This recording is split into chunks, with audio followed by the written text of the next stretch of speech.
Morning. একটা case আমি share করতে চলেছি, অবশ্যই আইডেন্টিটি ডিসক্লোজ হবে না, কিন্তু তবুও কেসটা না আমার কাছে শেয়ার করার যোগ্য বলে মনে হয়। হ্যাঁ, তো আমরা যে লেভেলের কেস শেয়ার করি সেখানে এটা খুব ভালোভাবে ফিট করে। একজন মানুষ 78 বছর বয়স, গত 4 বছর ধরে প্রত্যেকবার হ্যামারেজ হচ্ছে। এই নিয়ে 3বার হয়েছে, মাঝের একটা বছর হয়নি, সে বছর টাইফয়েড হয়েছিল মোস্ট প্রবাবলি।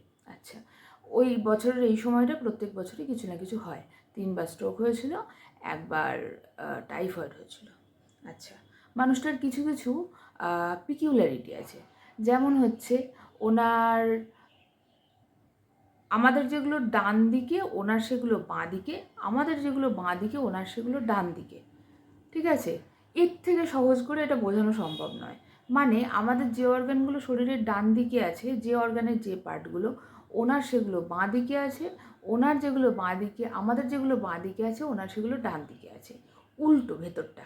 ঠিক আছে, আচ্ছা, এগুলো সব আমি যা যা প্রুফ আছে আমি দেখিয়ে দেবো। আচ্ছা, আগেও যেটা বললাম বছর বছর এই সমস্যাগুলো আসে, সেটাও আমি দেখিয়ে দেবো। আচ্ছা, সব আমি স্ক্রিনে অ্যাটাচ করে দেবো, আপনারা আইগেস দেখতে পেয়েছেন এতক্ষণে। আচ্ছা, তো এবার এখন একদম জরাজীর্ণ মানুষ, বিছানা সজ্জা।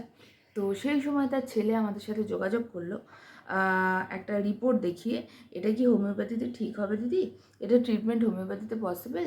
তো আমি বললাম এইভাবে তো বলা যায় না, অনেক কারণে হতে পারে, অনেক কিছুতে হতে পারে অ্যান্ড অল।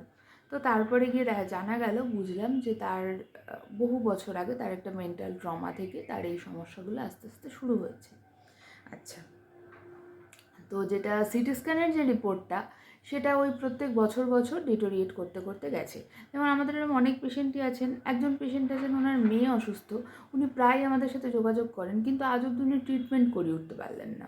ঠিক আছে, আমি জানি না ওনার হয়তো ঠিক করে ভরসা হয় না, কি হয় না আমি জানি না। তো তার আমি যতবার তিনি আমাদের সাথে যোগাযোগ করেছেন, আমি তার সিচুয়েশান শুনেছি। উনি ফোন করছেন, আমি যতই বলি আমি সেই সিচুয়েশান শুনতেই হবে, তো শুনেছি প্রত্যেকবার দেখি আরও ডিটোরিয়েট করছে। তো কী আর বলবো, তো এই এনার ক্ষেত্রেও তাই, প্রত্যেক বছর বছর কেসগুলো আস্তে আস্তে ডিটোরিয়েট করতে গেছে, করতে করতে গেছে। তো এবারে যেটা আমার কাছে নিয়ে এসেছিল, সেটা হচ্ছে যেটা হ্যামারেজটা, সেটা হচ্ছে অ্যাপ্রক্সিমেটলি 19x27x29 মিলিমিটার, আর ভলিউম হচ্ছে 8 ml। হলো? আচ্ছা, এবং তার সাথে আরও যেসব সমস্যা, বিভিন্ন জায়গায় বিভিন্ন ধরনের ইস্টিমিক চেঞ্জেস অ্যান্ড অল, সেইগুলো কিন্তু আসতে আসতে শুরু করেছে, ভালো রকমভাবে তৈরিও হয়ে গেছে। আচ্ছা, তো এটা আমাদের সাথে এটা নিয়ে যোগাযোগ করলো। তারপর যখন 1 সপ্তাহ পর আবার আমাকে সিটি স্ক্যানের রিপোর্ট দেখানো হলো। তো আমি বললাম যে তখন আমি কিছু বলিনি, ঠিক আছে, আমি বলছি ঠিক আছে করিয়েছে, আমি আর কি বলবো।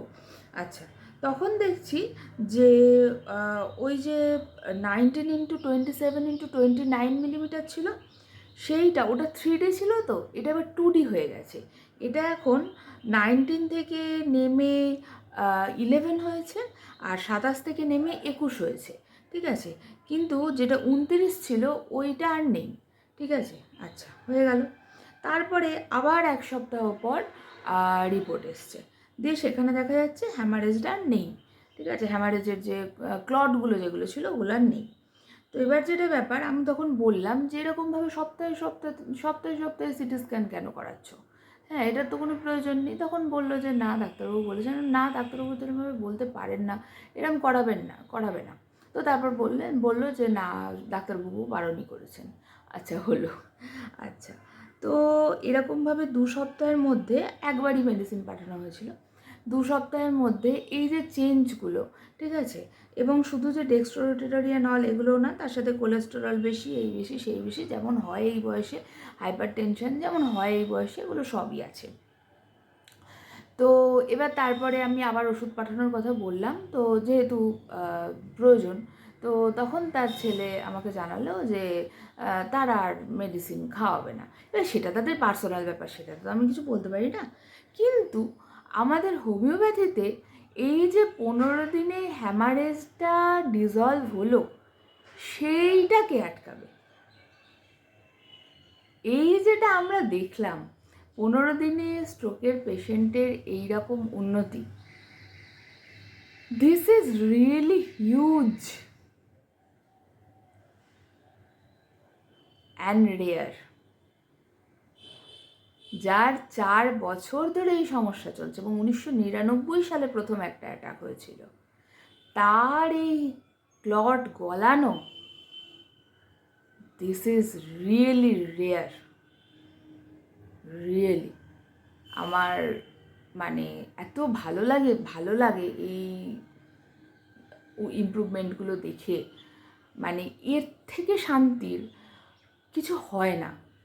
এই শান্তিগুলোর সাথে টাকা পয়সা, কে আপনার সাথে কেমন কী ব্যবহার করলেন, কে আপনাকে দুটো খারাপ কথা বলে গেল, কে আপনাকে দুটো ভালো কথা বলে গেল, কে বললো ম্যাডাম আপনার এই ওষুধটা যেটা সেই আপনি সেবার দিয়েছিলেন খুব ভালো কাজ করেছিল, বা কে অন্য লোককে বলে বেড়াচ্ছে কী খাওয়াচ্ছ, হ্যাঁ ফালতু হোমিওপ্যাথি খাওয়াও। এইগুলো কিছু যায় আসে না যখন এইগুলো আমরা দেখি। তো এই আর কি একটা সুন্দর ব্যাপার। আরও একটা এরকম সুন্দর কেস আছে, আমি দেখছি, আমি সময় করে রেকর্ড করব। ঠিক আছে, ভালো থাকুন, সুস্থ থাকুন। যখন দেখছেন এরকম কঠিন রোগ মনে হচ্ছে না খুবই বাজে একটা ব্যাপার হয়ে গেছে, তখন যোগাযোগ করুন নির্দ্বিধায়। ঠিক আছে, ফোন নাম্বার তো দেয়াই থাকে, হোয়াটসঅ্যাপ করুন, ফোন করুন, যা ইচ্ছে করুন, যোগাযোগ করুন। ঠিক আছে, বাই।